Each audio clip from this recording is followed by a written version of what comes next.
Okay, well, we have people joining. Okay. I'm not sure if you guys can hear me, just in case you are.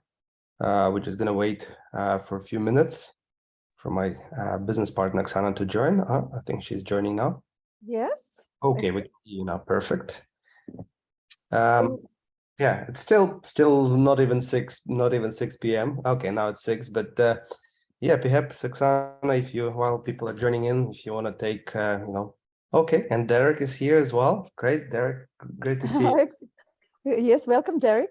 So we are testing it, as many of you know who already before attended our webinars. We used to use different platform for our webinars, and it didn't somehow stop working. Wasn't as some speakers could not connect, and attendees could not connect. So now we're trying Zoom, even though previous platform was quite easy in my view. Now we're testing new platform as Zoom. I mean, so everyone knows how to use Zoom. It's a I think we're all in order, right? Everything works, unlike last time.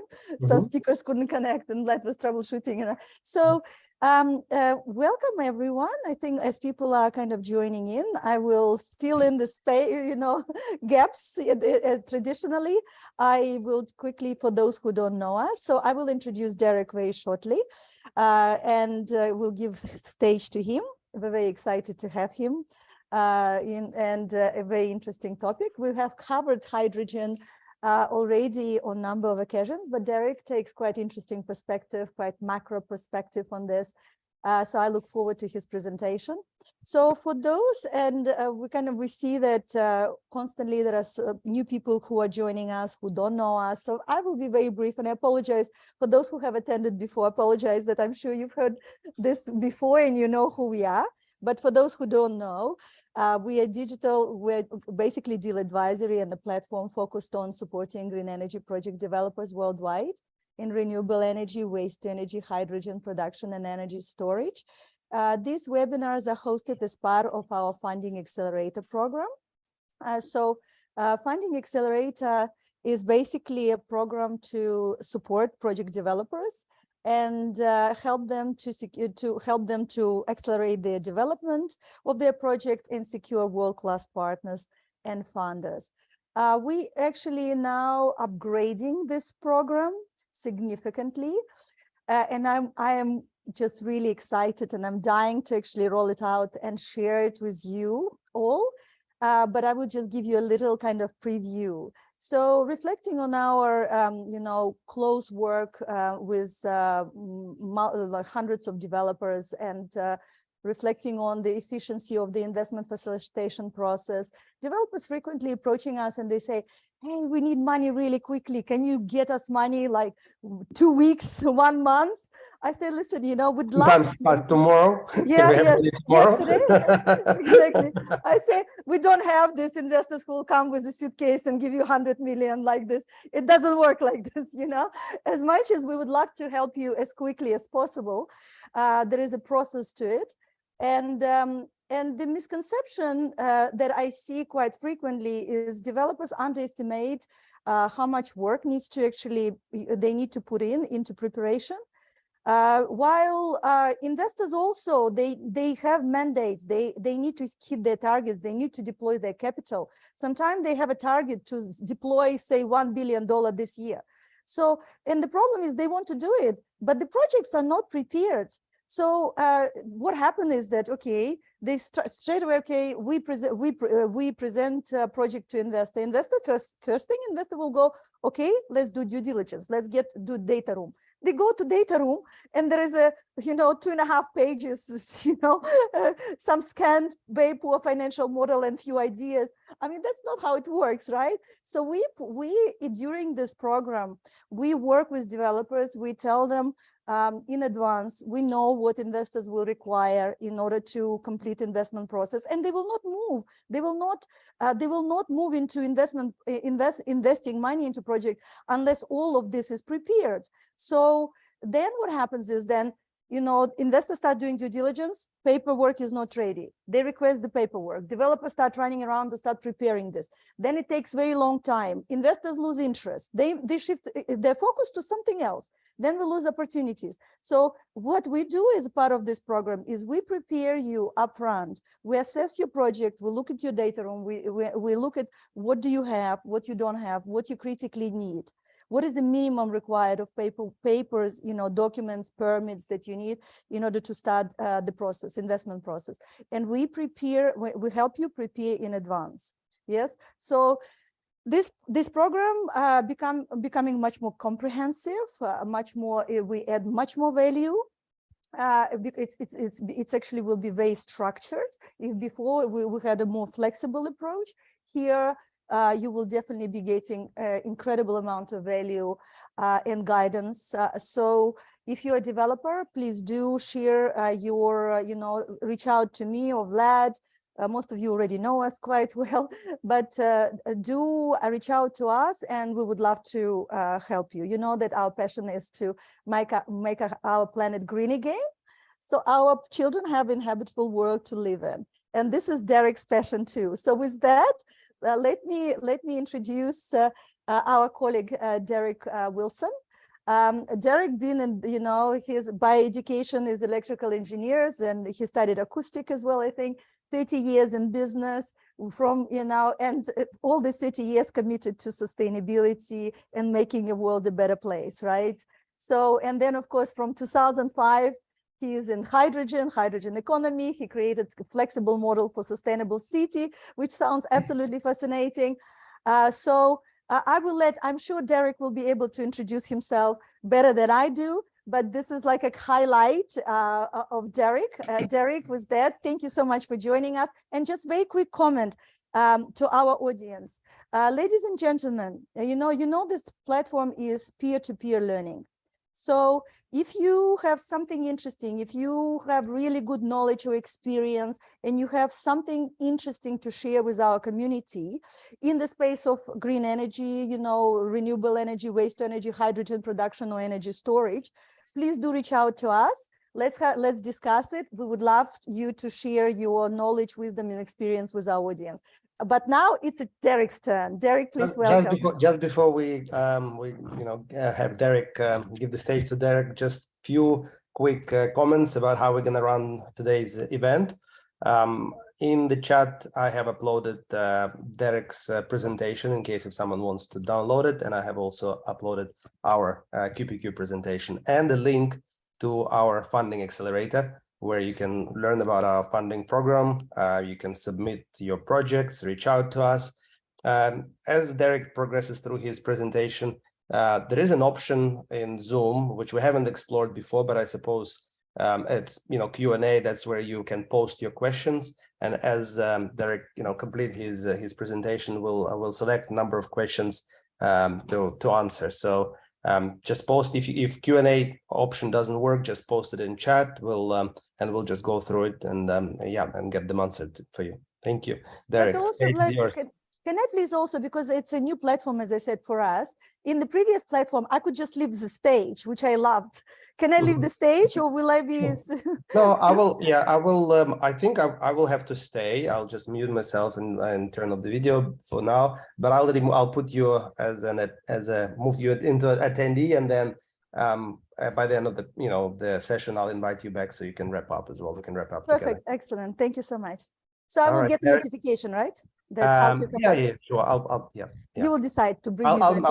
I'll message you separately. Okay. Okay. Cool. Thank you. Have a great presentation. I'm really looking forward to it. Enjoy it. Well, thanks, guys. Oksana and Vlad, thank you both. So today, everybody, I'm really just trying to give you an overview of the green hydrogen economy and what it can do for you, whether you're looking to invest or be part of, develop it, or in any way, shape, or form. So I'm trying to keep things pretty general. So I will tell you a little bit about myself, first of all. As Oksana said, I've been involved in the green hydrogen economy for nearly 15 years. And what really triggered me, I specifically remember it was a bit of a eureka moment. Back in it was the millennium, literally the millennium eve. How sad am I? Instead of being at a party, I was, I was looking at green hydrogen stuff. Anyway, yeah, somebody posted a graph, and I'll come back to this in a later slide, but it's all about the potential of solar energy. And Richard Branson, one of the UK's billionaire entrepreneurs, he had made a statement that stuck in my mind, and it said, that it's not going to be Virgin Money or the Virgin Empire or Virgin Airlines, all the things that he was famous for establishing the Virgin brand. He said back in 1999 or 2020, there's only one game in town, and that is how do we capture and store solar energy? And that might sound strange, where's the link to the green hydrogen economy? Well, solar and or wind energy, but solar is a big one, combined with two simple things, gives the world affordable zero carbon energy. Literally, electricity from solar panels in one end, hose pipe in the other, and the box of tricks in the middle, an electrolyzer, basic chemistry. That's what the green hydrogen economy is all about. Sunlight, electricity, water, you get hydrogen and oxygen. And everything, all the rest of the dancing around and the technology, that core principle remains the same. And I'll just very briefly mention something that I'm not actually going to put a slide in about, is desalination, because this is all about hydrogen.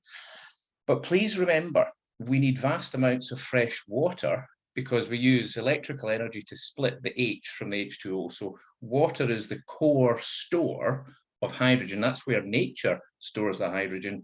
So we want to split H2O, separate hydrogen and oxygen out of water. So desalination, we may come back to that in another webinar in the future, but it's a whole separate industry, and hence I won't dwell on it, but just dropping that in there.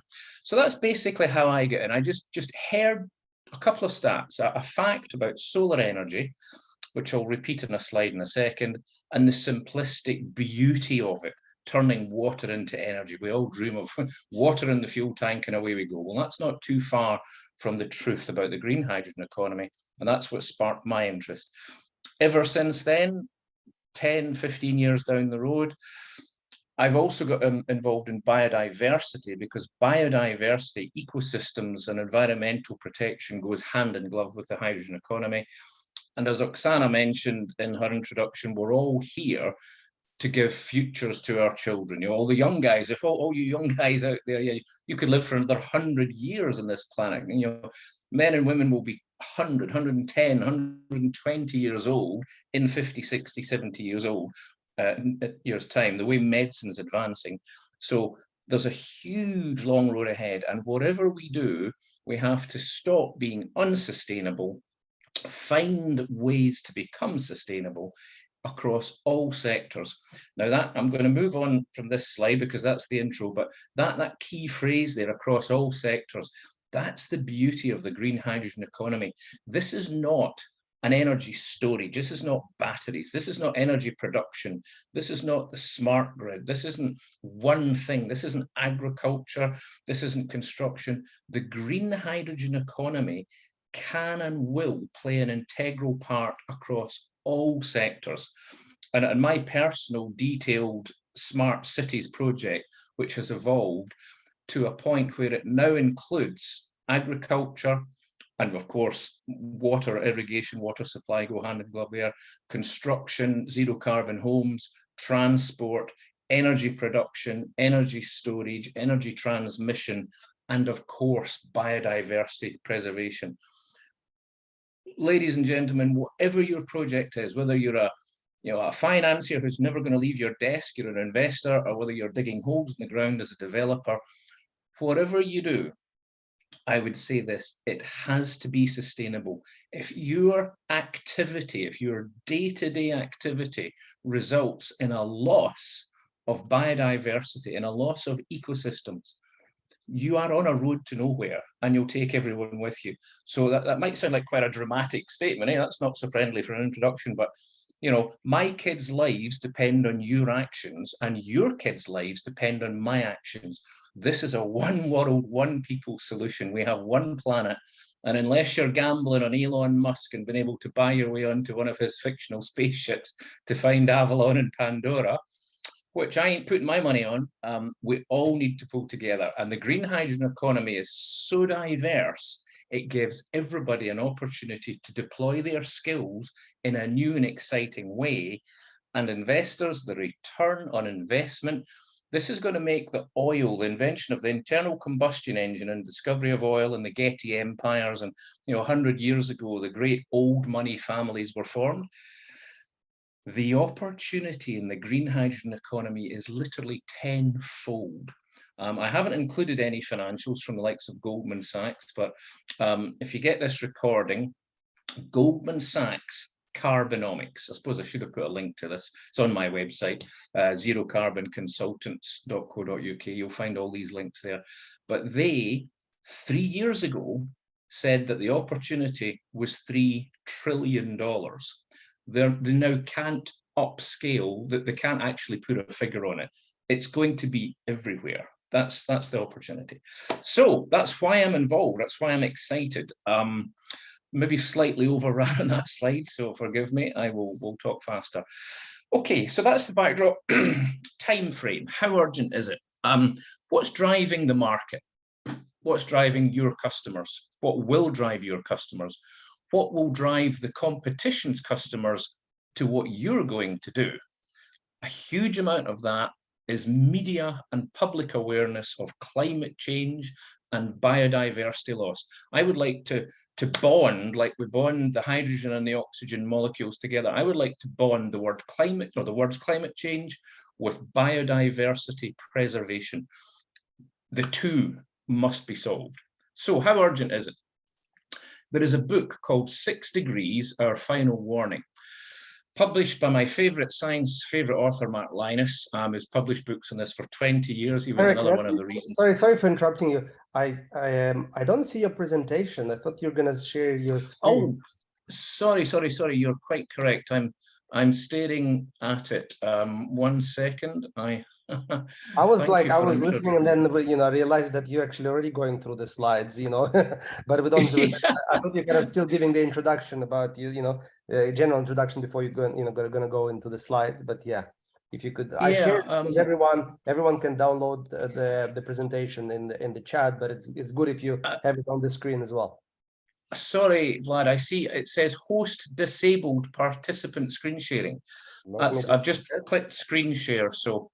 Yeah, go ahead. You can do it. You can do it now. Yeah. Okay. Okay. What are we seeing? It should be this. Okay. Nothing yet. Okay, it's coming up. Can you see me?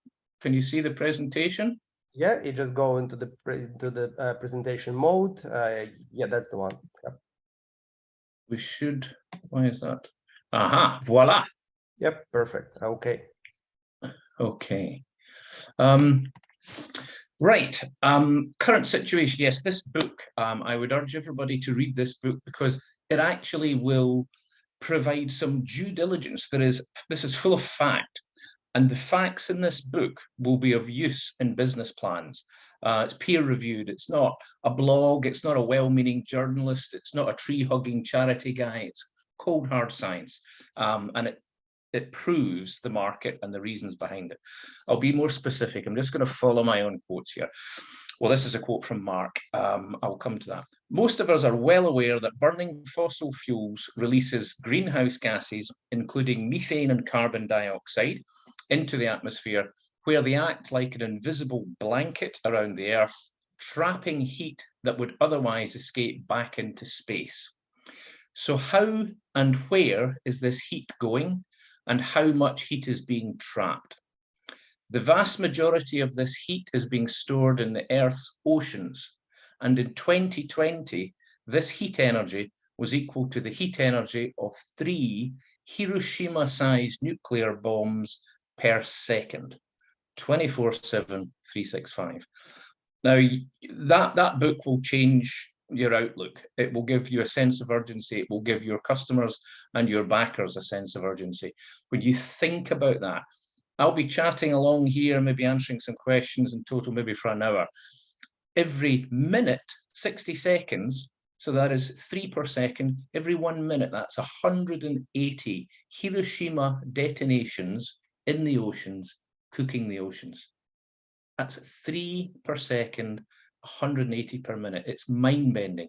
That is the scale of global warming. That's 100 years of energy release, taking dinosaur food, which is all coal, oil, and gases. It's compressed vegetation that's been running for 50, 60 million years.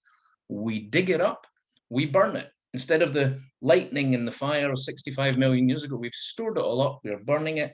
That release, that energy is equal to cooking our oceans to the tune of 3 Hiroshima bombs per second. Now, the book is filled with many more facts, but that's the most graphic image that sticks in my mind.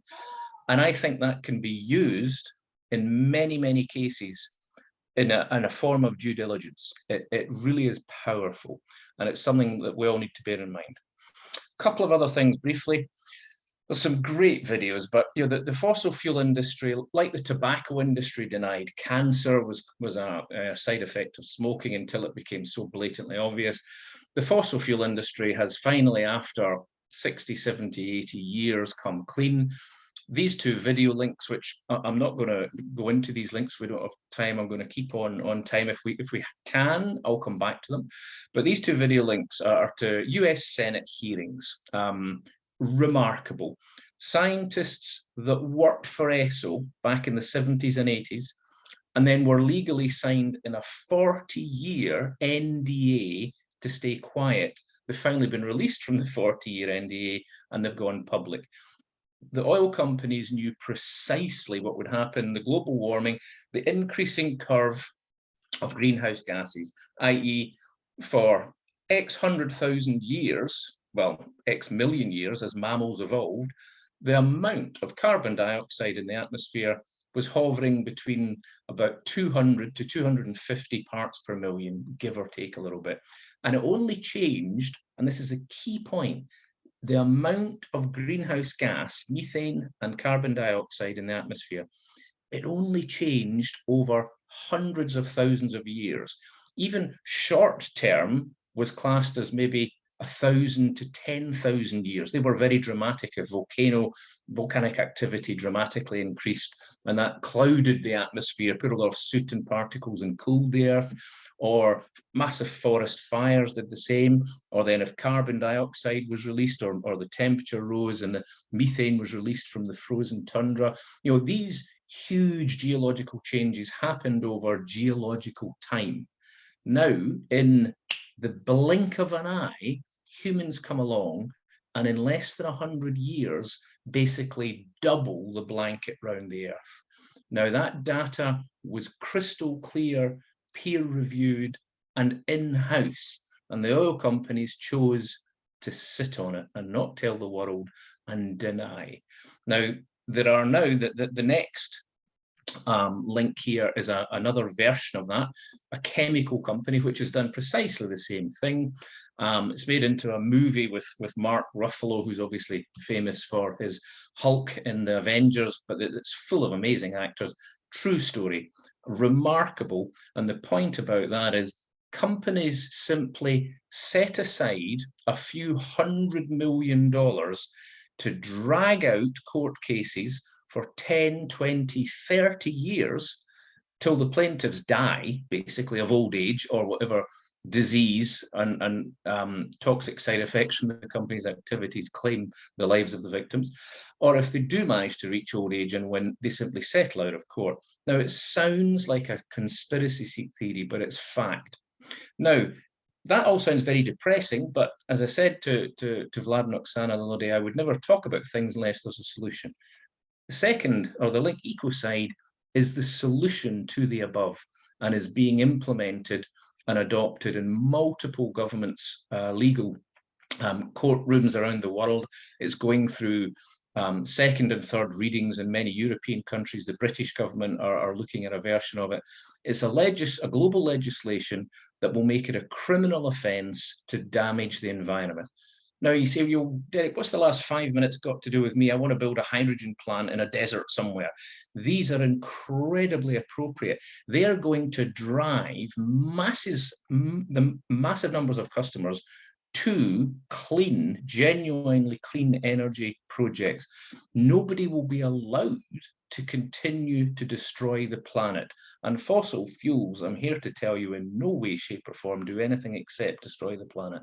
For every life they save, they're claiming many, many more.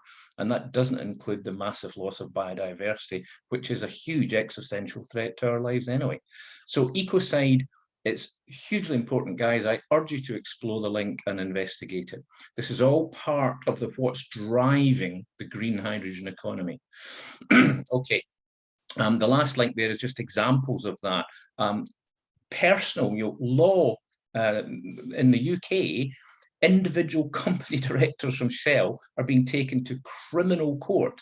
This isn't a rap over the knuckles for crossing an environmental line. Oh, you've polluted a river, guys, we're going to fine the company. No, this is a criminal charge laid against individual directors. This is the way of the world. And there are hundreds of these cases ongoing globally right now. And it's heading for thousands. The stranded asset, that Financial Times wrote about this, that the oil companies, the stranded asset potential of fossil fuels within 10 or 15 years runs into trillions. They say they're too big to fail, but they're heading that way. And again, I would urge you to read the peer-reviewed facts on that. So moving along, getting a little bit more into the model and specifics of getting involved in the hydrogen economy. Whatever model you're looking at, hydrogen production, storage, transmission, retail, wholesale, whatever, the model must be very adaptable. I call it technology agnostic. If you pin all your hopes on one electrolyzer or one fuel cell, literally as fast as they can be developed and patented, the next super smart PhD study comes out and somebody grabs it, commercializes it, patented it. I've seen this over the last decade. The rate of technology breakthrough is amazing, and the rate of patent redundancy is unparalleled. It really is, and that's a huge point. Whatever you're looking at, make sure the concept, the model is flexible enough that as your business grows, you can adapt and bring in new technology, because there isn't enough hours in the day, even for large teams, to keep track of the hundreds of thousands of super smart men and women that are researching the hydrogen economy, the technology, and how to integrate it in all walks of life.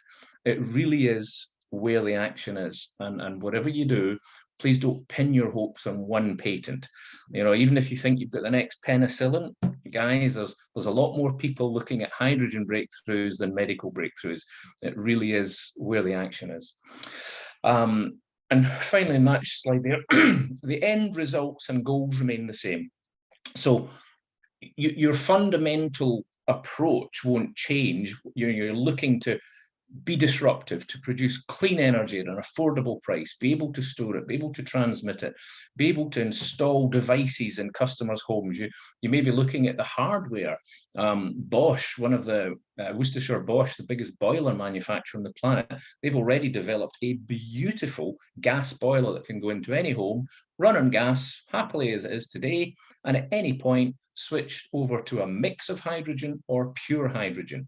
There are billions to be made in that market. The UK government, for example, is quoting, we've got 25 million homes in the UK, and they're quoting between 10 and 20,000 pounds per home to upgrade to heat pumps, basically pumps that extract heat from the atmosphere, or ground source heat pumps, where you dig huge holes and put masses of, like a giant car radiator, and it works in reverse, but basically it's a way to use a very small amount of electricity to run these things, and they suck in more energy than it takes to power them. 10 to 20 grand a home. Bosch have just annihilated that market with one genius move. Their boiler costs 2.5 grand. So a fraction of the price. It can be fitted in a day. You don't need to remodel your home. And of course, you can't go and attach heat pumps and ground source, air source heat pumps to many, many buildings in cities. There isn't the roof space. There's no garden to dig up, etc., etc. So plumber can come along, bang, fit a boiler, and the pipes, that we don't have time to go into this today, but the gas pipe, the global gas pipe network is going through massive upgrades to become hydrogen compatible. Britain happens to lead the world. My particular model is capitalizing on that infrastructure, but Britain has the most advanced gas network, and we will be 100% hydrogen compatible within a decade, within probably 7 to 8 years, the way it's going. And as that process unrolls globally, that creates huge markets as well. So the goals remain the same, the technology changes. Okay, slide 4. We're almost halfway. How are we doing for time? Okay, we're one slide behind time, so we'll speed up.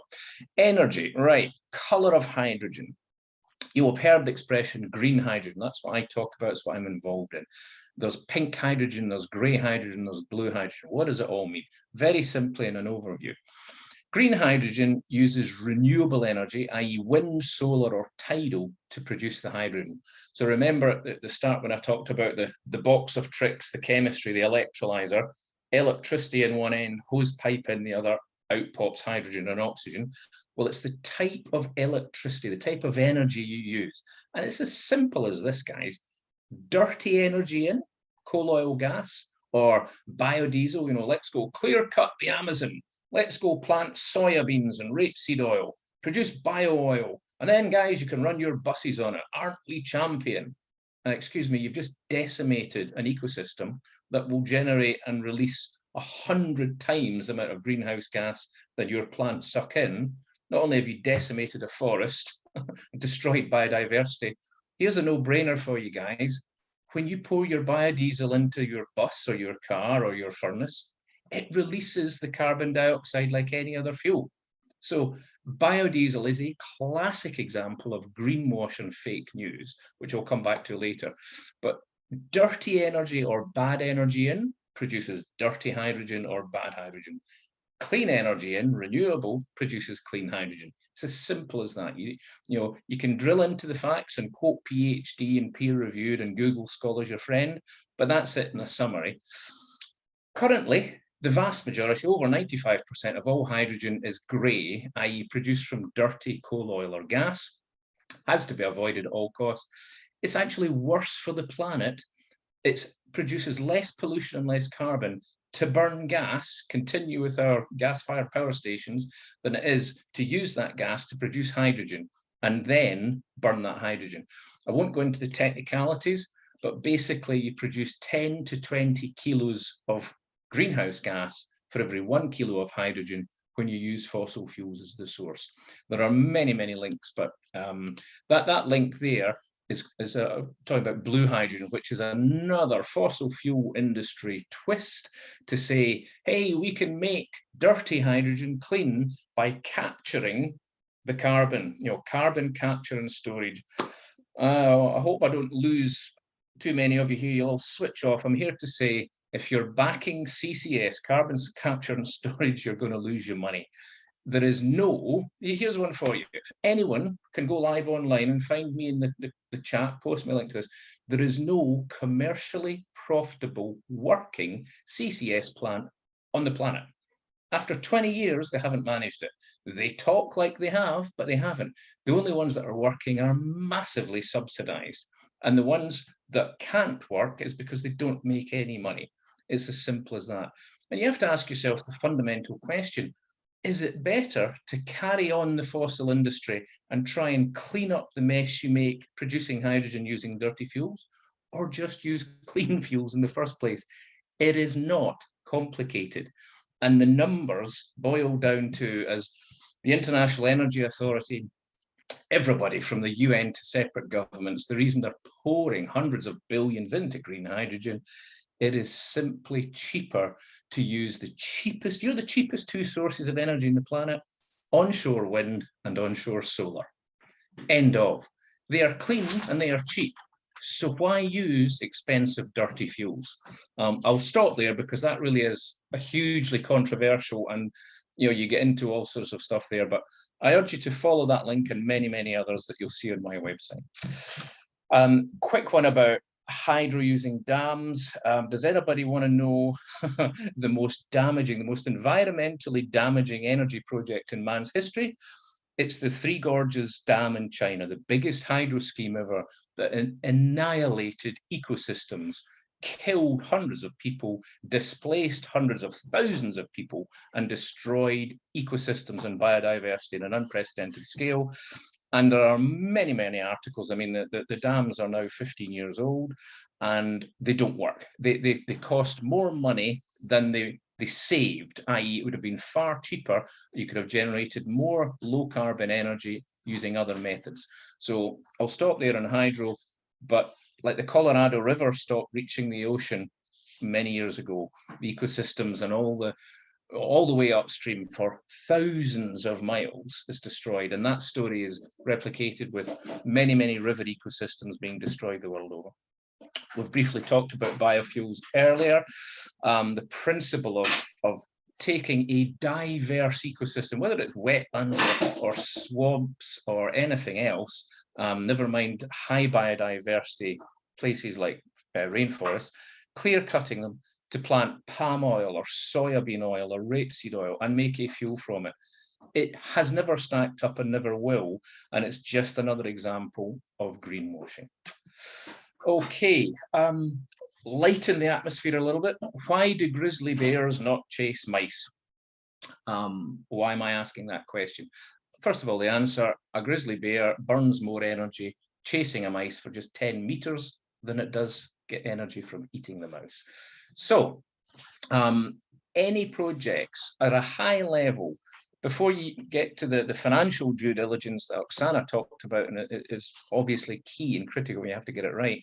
Long before you reach that, the concept stage, you have to measure what is the total energy in compared to what you're going to get out. Now, a classic example of that is the biodiesel industry or any conventional fossil fuel industry. You've got to look from end to end, and if you follow the established end-to-end process, so look at, you know, how many air miles does the food, you know, to get New Zealand apples in British shops? Insane. You know, we import lamb and apples from New Zealand when we have Welsh lamb farmers and an abundance of orchards in the UK. The insanity of that is an extreme example, but that concept, you have to take that concept and examine the wheel to well, the total energy chain. If you're relying on feedstock, if you're relying on suppliers or fuels or raw materials that are shipped around the world, flown around the world, or they do damage where they're produced, your business is flawed and will not pass the high level of due diligence that hard number crunching banks like Goldman Sachs are now deploying. Gone are the days of, oh, environmental, what's your environmental policy? Oh yeah, recycle paper, box tick, next. And they used to just give away the ESG, the environmental director of any big company, was a token gesture. These days are gone. One of the first bars to entry, the highest barrier to entry in many cases now, if your business is environmentally damaging, I don't care how much money it makes, you won't get it funded. And if you do, the funders will be dubious. And if the public find out what you're doing, bye-bye stock price. So this simple little diagram is key. Energy in, establish the entire process, examine the biodiversity impacts, look at the total energy out, and then cost and time frame. What's the total cost of that process? How long is it going to take you? So use that metric to establish the napkin, back of the napkin, discussing it with your business partners over a meal. That's the kind of high level you start with, and then you drill down into each one of these sectors. I've got a couple of fantastic links there that show you, for example, the insanity of another well accepted. There'll be loads of you pouring huge money into lithium batteries. Well, guys, I'm here to shatter a few illusions and burst a few bubbles. Check out these links. That is most definitely not the future. A classic example of that, hundreds of millions of pounds of learning. The Lidl, biggest German, one of the biggest European supermarket chains, huge numbers of fleets.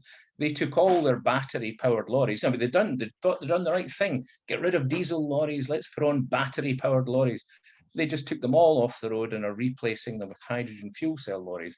A, because it's cheaper, and B, they realize the huge environmental damage lithium mining and then the just like there is no such thing as a working, profitable carbon capture and storage plant up and running, there is no such thing as a profitable lithium battery recycling plant. Guys, it takes 6 times, between 4 and 6, depending on the exact method, 4 to 6 times the energy it does to recycle a Tesla battery than make one.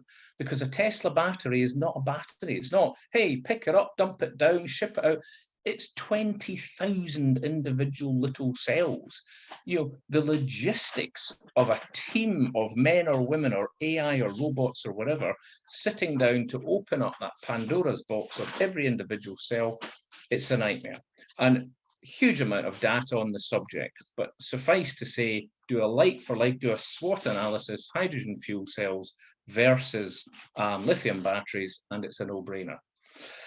Okay, last little point there, flexibility. Please remember, when people quote you lowest cost of electricity, or I can generate electricity in the desert or out at sea in a wind turbine or whatever, electricity cannot be stored. Nobody on the planet has ever stored electricity. Nobody on the planet ever will. Electricity can only be converted. If you don't use lightning in a bottle, the split second it's generated, bearing in mind at 186,000 miles per second, you can send electricity 6 times around the world in a second.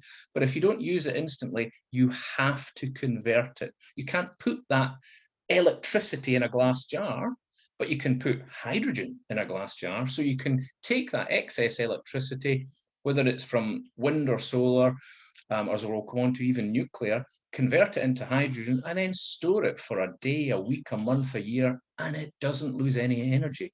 Not like a battery which slowly degrades and leaks and loses performance.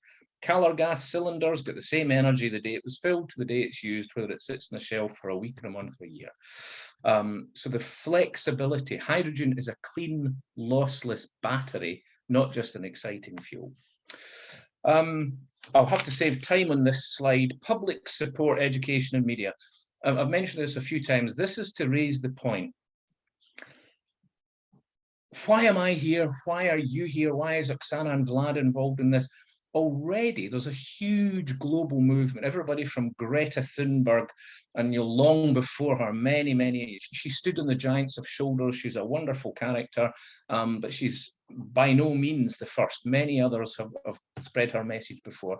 She's just really been around at the time when the tipping point. Public support is now everywhere. You cannot really find many places left on the planet where people don't want to protect the environment because they understand the crucial importance of it. As this grows, the demand for your products and services, if you're in the green hydrogen sector, will grow. And again, this is due diligence stuff. You can extract a lot of data from many peer-reviewed studies on this huge point. The public awareness. The environment is now on the core curriculum of many schools around the world. Universities, obviously, I mean, the amount of people involved in the learning, the scientific learning is huge. I've got an amazing link to the GOES Foundation, which is a great example of that I'll come to in a second. But I don't want to undersell this slide, but public support, education and media are key. But just before I come off this slide, I'm going to say on media, another Richard Branson quote, there's only 2 things that count. In life or in business, he said, there's only 2 things that count. Statement number 1, the only thing that counts are the facts. Statement number 2, the facts don't count. Now, resolve me that one. The solution, as he puts in his book, he opens one of his biographies, autobiographies with that, and then many chapters later he reveals it. He often said, if I want to know what the public, what the masses believe are the facts, I will read the Sunday Times, a very good, reputable paper. But if I want to know what the real facts are, I will read the Financial Times. 0.0001% of the UK population read the Financial Times, and they're all very rich, very successful people. The point is, 99.9% of facts are not facts. They are rehashed, blogged opinion, well-meaning journalists, charities, idiots people with vested interests. They are a cross-section of anyone and everyone who can throw up a website, make it look gorgeous, put on their opinion and claim it's fact, and it goes viral. It's fake news. So my last closing message here, please make Google Scholar your friend and ignore Google. Because if you want to pick any subject, hydrogen related, or how to make pottery cups beautiful, whatever the heck you want, Google it, freeze that frame. Google Scholar it, freeze that frame. None of the articles in Google Scholar will be on page 1 of Google, because page 1 of Google is full of opinion from unqualified people. So that I'll move on, but you get the point. 99% of all facts are not facts. So this is great. I love this. Solar power, whether it's panels, photovoltaic panels, or concentrated solar power, which again, I presume most of you are aware of the difference, but very easy to get that information if you're not. But photovoltaic panels directly convert the sun into electricity. So panels on your roof produce electricity, whereas CSP, concentrated solar panels, are beautifully simple. They don't need a high-tech silicone chip factory to produce these delicate solar panels, which have a limited lifespan, and they have an end-of-life disposal problem as well. But good old concentrated solar panels, polished mirrors, huge acres and acres and acres of polished mirrors, usually in places like low biodiversity sites like the desert. They focus all the sun, and how we used with kids, we'd focus the sun's energy and burn a bit of wood or paper. Well, this makes a molten tank. Usually they fill the tank with salt, and it melts the salt, goes molten, and they use that molten salt heat energy to drive a good old-fashioned steam turbine. So the tech is polished mirrors, a steam turbine, both more than 100 years old, both simple, can be produced anywhere in the world and maintained at a low cost. And when you've got that steam, the electricity, the steam-driven electricity, you can do whatever you want with it. Obviously, we're talking about producing hydrogen with it. A link to some of the larger solar plants. The point here is you want your electrolyzers where you've got your electricity. Let's say you're in the desert, Australian desert, vast country, and the interior of that, I mean, even the scorpions are leaving now. Very low biodiversity, very low land cost, but enough solar energy. Well, let's just look at the quote there. This is one of the things that triggered me in 1999. Every 6 hours, enough solar energy hits the deserts of the world to provide 100% of humanity's energy needs for a year. So please dwell on that for a second. As I said to Vlad the other day, if we could cover the deserts of the world, so you're not felling rainforests, we're not drilling in the Arctic, we're not messing up anyone's hillside and backyard, cover the deserts of the world in solar panels. If two things, if the solar panels were 100% efficient, which they're only 25 really, and we covered all the deserts, we'd switch on the power, okay, 10 o'clock tomorrow morning, 6 hours later, okay, Vlad, see you next year, we'll do it again. We've just generated enough power for the whole planet for a year.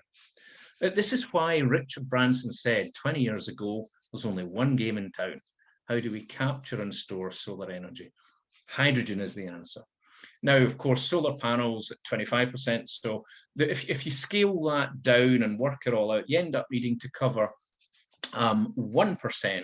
Well, actually, it's about half, but we'll call it 1% of the deserts in infrastructure and in the various solar panels or CSP, the pipes, the desalination, because you're going to need water, because right there where the electricity is generated, put that electricity directly into your electrolyzer. So how do you get water to the desert? Because look at it this way, there you are in the middle of the desert, you've got no damn customers. Nobody wants 3 gigawatts of electricity in the desert. You can't sell it to scorpions. So you got to transmit that electricity. Now, simple physics, chemistry, building engineers, guys, what's cheaper? Go and mine me the metal for a 100-ton steel tower. Oh, and by the way, that thing's going to blow over. So you need to embed it in a 20-ton concrete foundation. Concrete, if concrete was a country, it would have the 3rd biggest carbon footprint on the planet. It's got more carbon is produced by concrete production than the country, every country except America and China. So if you work out the carbon footprint of the concrete for the foundations, and steel, concrete produces a ton of carbon for every ton of concrete, basically. Steel produces more than 2 tons of carbon dioxide for every ton. So look at the steel in the towers, look at the concrete, on the steel cables. So producing this monstrosity, and that's before you mine it. That's you got to ship all the metal from, you know, all the rocks from the mine to the smelting plants, get the girders onto a ship, bring it over, manufacture, erect the towers, then the maintenance of a smart grid. Ladies and gentlemen, who wants to volunteer? The call comes in, hey, the grid's gone down. That town over there's got no power. So out go the helicopters, because the grid's in the middle of nowhere. It's going through the desert 3,000 miles away. Out goes the helicopter with the team. By the way, you can't switch the whole grid off. So they'll lower the guy down on a helicopter, on a rope, and he fixes the grid. And if he gets earthed, he's history. You know, the smart grid is a nightmare to maintain. It gets bird strikes, it gets wind and rain and frost in the winter, 50 degrees in the summer. The dumbest idea on the planet is a smart grid. It's horrifically expensive, unreliable, doesn't work. And here's another stat. This is just on my LinkedIn. It's not my website yet. In the UK, 5.5 times more energy goes through our gas grid than our electrical grid. And that is pretty much mimicked in most developed countries and developing countries. You can exactly the same model. You can roll it out, but if you dig a ditch in the ground, say you've got your smart grid running 1,000 miles, what's going to be cheaper? Dig me a ditch, put in a plastic pipe, cover it up. No maintenance. That baby's good for 150 years. Bird strikes, freezing, fire, floods. It's basically immune to everything. And it's 1/3 of the price to build it. And then the final kicker for anyone who's involved in smart grids, per cubic meter, if you've got an 800 mil gas pipe, and you've got your super high-tech 24,000 volt state-of-the-art smart grid, you'll get triple the energy through the pipe running underground than you will through the smart grid. It sends more energy, lower costs, lower maintenance. It's another no-brainer. I'd urge you to investigate the true facts behind all of that. So that's a kind of an overview of a specific hydrogen production plant. You need water, you need wind or solar. Obviously, coastal sites are amazing because you've got your water supply, you've got the sea right there. So you combine desalination and hydrogen production. It's 2 sides of the same coin. The only thing that's going to be in more demand as the years roll by, you've got zero carbon energy. Wow, everyone wants that. But the one thing they want more than that is water, because water is food. Food and water. Energy security goes hand in hand with food and water security. Resource wars can be avoided. If you've got food, water, and energy, there are no resource wars. If you've got one of these missing, you have resource wars. So again, I come back to this point, this holistic approach that hydrogen is a complete solution, because not only does it provide solutions to energy transport, energy production, energy use, energy storage, which is huge. We'll come to that final one in a second. The associated infrastructure allows you to massively reduce costs due to economies of scale. You're producing fresh water, energy, and guys, I'm not going to go into here. This is all on my website. It's what I do. But vertical farming goes hand in glove with desalination and green hydrogen production. So you have clean, affordable, safe food 24/7, powered. These huge greenhouses, state-of-the-art greenhouses, to simplify it, powered by green hydrogen. You produce organic grade food with a fraction of the water, no fossil fuel fertilizers, no pesticides, no insecticides. I'm here to say it can be done. There will be doubters, there will be vested interests, there will be people that say you can't do it. I'm here to tell you the tech exists today. And the second we get planning, we'll be proving it to the world. And you guys can do that too. Last 2 things. I really hope we do have time to follow this. If there was going to be 1 or 2 links to blow your mind, this Aquarius engine. Well, most of you will be familiar with hydrogen fuel cell cars. Some of them are stunning. Porsche have just released this massive beast of a car, 3 seconds or 2 seconds, 0 to 60, powered by hydrogen fuel cell, blah, blah, blah, blah. But they've also got one, you fuel an engine with hydrogen. And JCB have now got diggers. You can go mining and huge heavy industrial plant powered by hydrogen. So from little city cars all the way through to some of the biggest engines on the planet can be powered by hydrogen. Aquarius engines, after this presentation, have a look at that. The damn thing weighs 10 kilograms. You fuel it with hydrogen and it produces electricity, whether it's to power your car or whether it's a static thing to power a school, a house, a hospital, and it's modular. It is amazing. It is the most disruptive engine technology I have ever seen, and I've seen a lot, and there's a lot developing. Israeli company, Aquarius Engines, wow, check it out. It's another example of amazing tech being developed at very rapid speed. I mean, they've done it in 5 years, where it's taken Cummins, the biggest diesel engine manufacturer on the planet, to do it. They took 50 years to do it. And Cummins, by the way, I've posted this one recently too. They've been quietly buying up hydrogen fuel cell companies, and they've now released their first hydrogen-powered engine. The biggest diesel engine manufacturer on the planet is now releasing their hydrogen engines. So it says it all. Okay, slide 7. How are we doing for time? Oh my God, I'm behind. Right, I'm going to have to run through these. I'm surprised Vlad hasn't flagged me. Sorry, Vlad. Small modular reactors. Go to the Rolls-Royce site, follow this link. I watched the Chernobyl series on Amazon and was as scared to death as anyone else. The Fukushima disaster in Japan with the tidal wave. Nuclear scares me to death. I am against all conventional nuclear in its present form. I love small modular reactors. Here's the difference. Large nuclear power stations, all of them, you unplug them from the grid, they turn into bombs that will kill the planet. They literally overheat, melt down, you've got a Chernobyl, and there's no other way out of it. They can say it's as safe. If you don't continuously power them, you've got a global nuclear meltdown. Small modular reactor, you unplug it, it cools down, goes calm, goes quiet. It's as simple as that. It's a fundamental difference. It's expensive at the moment, but it's only this version that Rolls-Royce have, it's only in its early days. Probably going to be 5 years before they even get one in the ground here. Could be 6 or 7, but I think as the environmental pressures build and you know, the Ukraine war has focused the urgent need for energy security, so I think the British government's accelerating this. Rolls-Royce now have a dedicated website for it. You can produce vast amounts, obviously, of electricity from nuclear, but these are small. These are only 300 megawatts. They're literally a tenth of the size, but they're produced in a factory. They're driven just like you would drive wind turbines in bits and pieces and build your wind farm on site.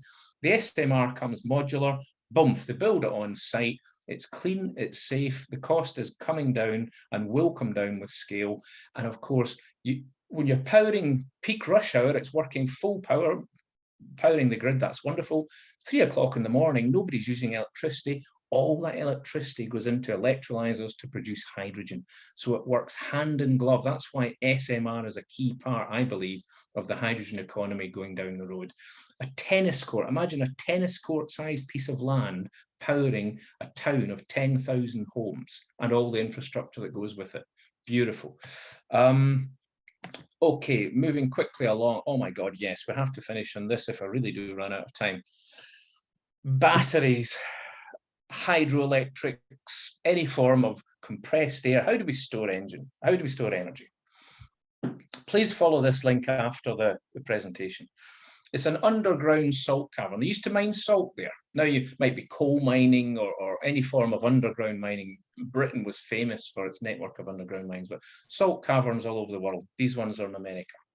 This one underground storage facility provides 150,000 megawatt hours of renewable energy storage, nearly 150 times the current US installed lithium-ion battery storage base.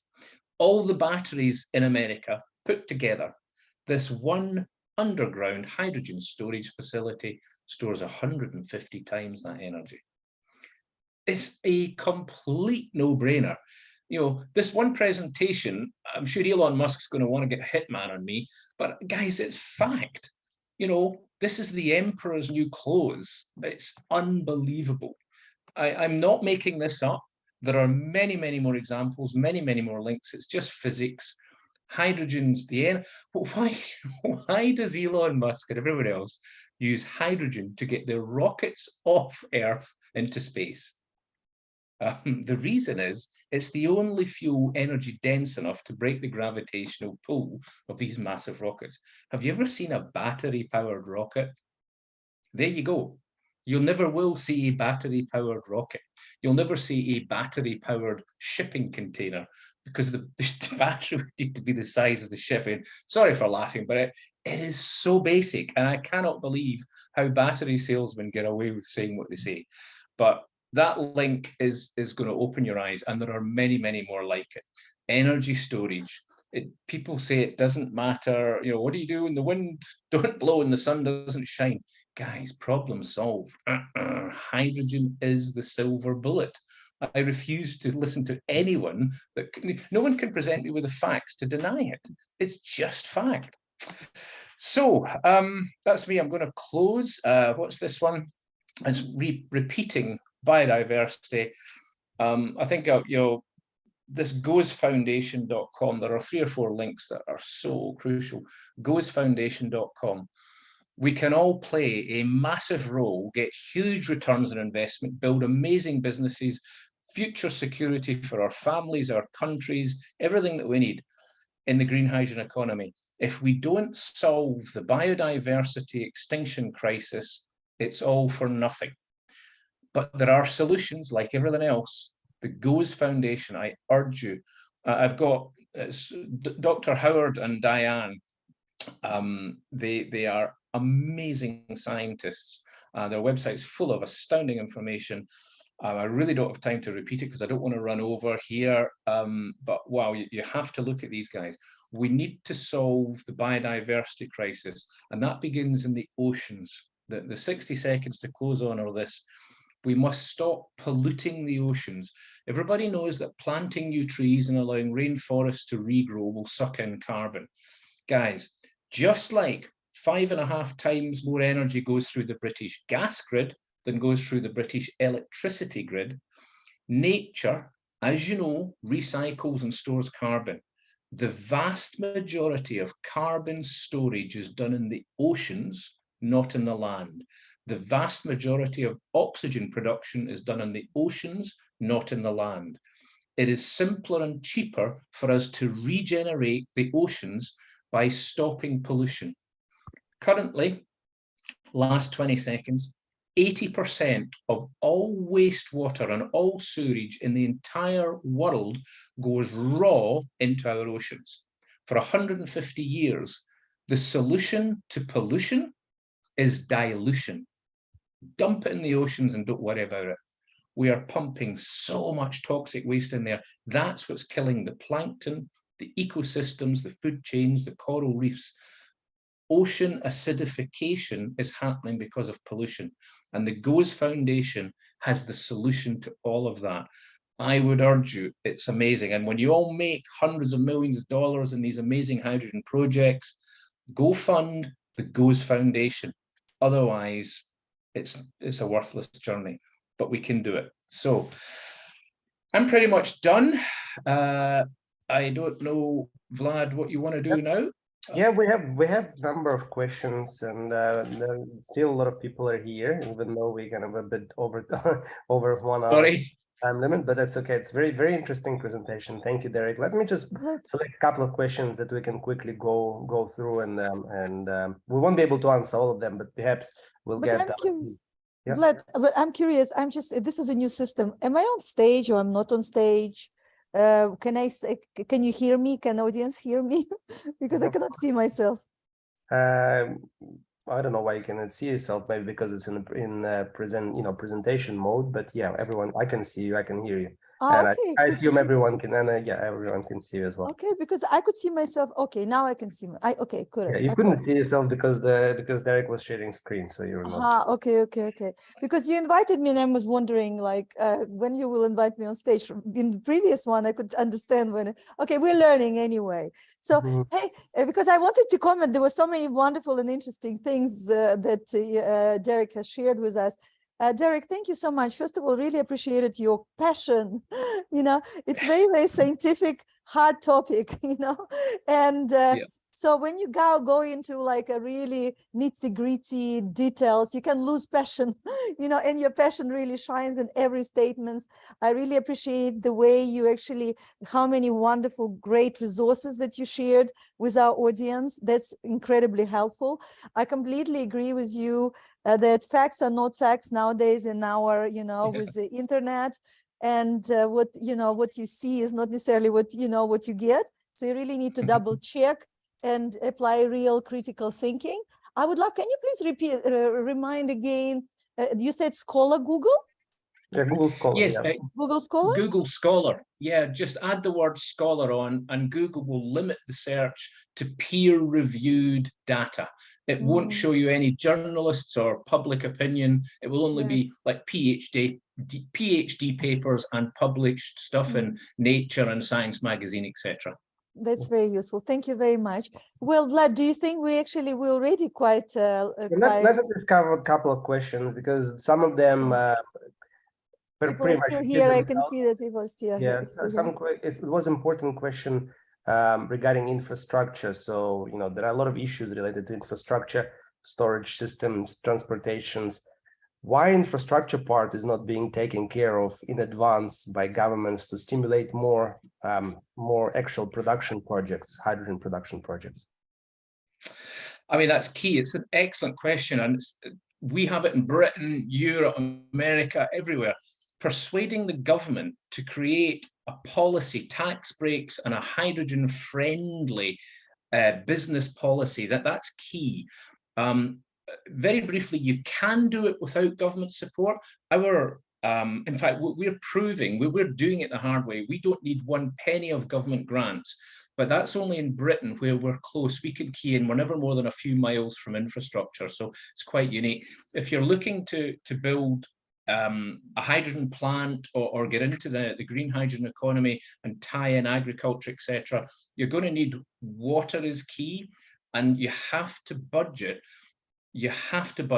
water coming in and desalination and purification. I can help tremendously with that. I don't want to rabbit on too much, but it's a key point.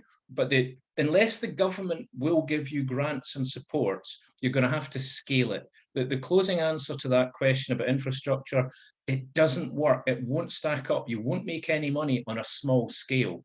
If you've got no government support, you need to go big to get the economies of scale and bring in multiple partners.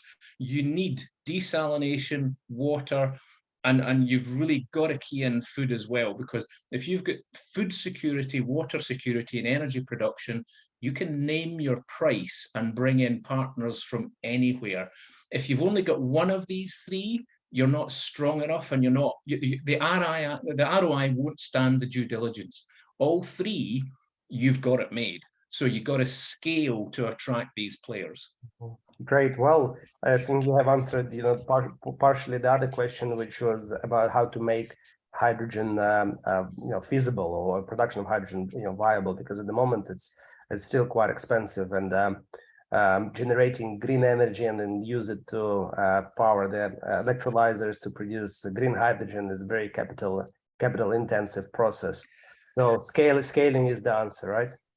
Yes, I would add in scaling is the answer, but one thing, again, you have to bring in the housing, the retail, the construction sector. If you're viewing hydrogen saying, my business model is I'm going to produce and sell green hydrogen, you won't be able to pay off your capital costs. The CapEx, as you said, Vlad, are so high. How can you, if you say 100 megawatts of wind, it's not far off $100 million, give or take, it's going to be $100 million. You start multiplying that, then you add your electrolyzer, then you say, where the heck am I going to get my water supply from? I'm going to have to pipe that in. That's expensive, or desalinate. Quickly, you reach $200–300 million capex. Now, you have to say, I can't pay the interest now. Who knows what interest rates are going to do in the next decade? We could be looking at 5, 6, 7, 8%. Who knows? You know, I wouldn't like to gamble it's going to be 2, 3, or 4. So you must reduce your capex. How do you do that? In my opinion, there's only one real way. You buy land, or you bring in a land partner, you develop low-cost land. You must acquire large chunks of land at a low price, and you build the infrastructure. When you upgrade it, when you get your planning, now suddenly your desert turns into, hey, I've got food, I've got water, I've got energy, I've got retail, I've got beautiful apartments here. You bring in the construction and the real estate, these guys will buy the land from you. Now, you've just shelled out $250 million in infrastructure. You can recoup $200 million of that very quickly by selling beautiful prime site land that before you worked your magic was worthless, degraded desert. So the principle of using technology to produce secure, organic grade food, fresh water, and affordable energy, that turns anywhere into, oh my God, I want to live there. You've just built the Palms in Dubai anywhere on the planet. You know, was that real estate worth all that money before the infrastructure went in? No, it is now. So you do the same thing. You recoup your capex by scaling and allowing developers to buy from you XYZ acres of land and do their thing. But I would add, again, I don't want to go on too long here.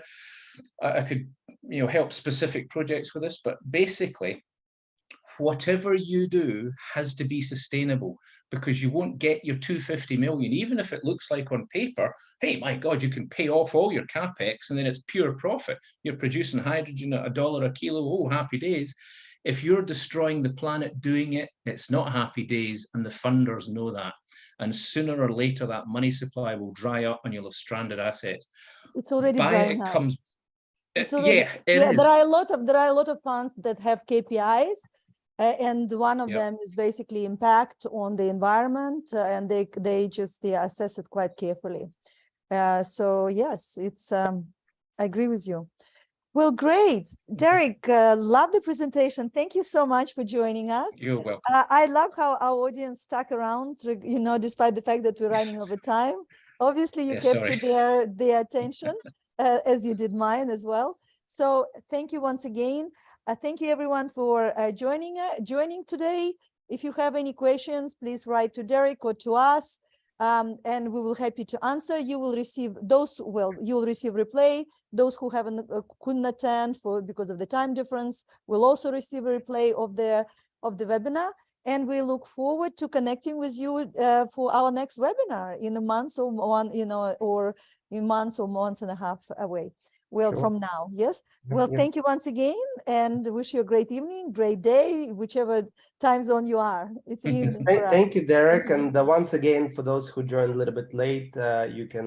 I have re-uploaded several times in the chat section Derek's presentation. There is also a link to our funding accelerator. If you have projects that require funding, or you know someone in your network who develop projects, please reach out to us. We'll be happy to look into it. Thank you, everyone. Thank you.